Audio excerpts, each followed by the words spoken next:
6ஆம் தேதி இன்னைக்கு விதையை போட்டோம்.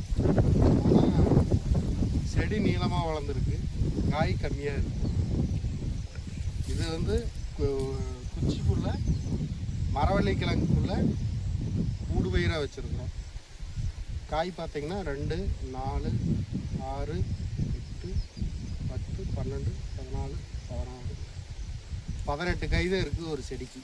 ஆனால் செடி பார்த்திங்கன்னா எவ்வளோ நீளம் இருக்குது. ஊடுபயிர் வைக்கிறப்போ யாரும் வந்து இந்த மாதிரி கொத்தி போட்டுறாதீங்க. பார் பிடிச்சி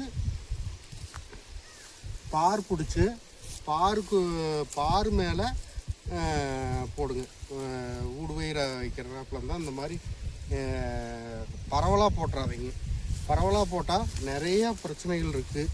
அந்த குச்சிகளுக்கும் நம்ம சரியான மரவள்ளி கிழங்குக்கும் சரியான ஆகாரம் கொடுக்க முடியல. இதுக்கும் பிடுங்குறப்போ அது அடிபடுமான்னு ஒரு பயமாகவும் இருக்குது.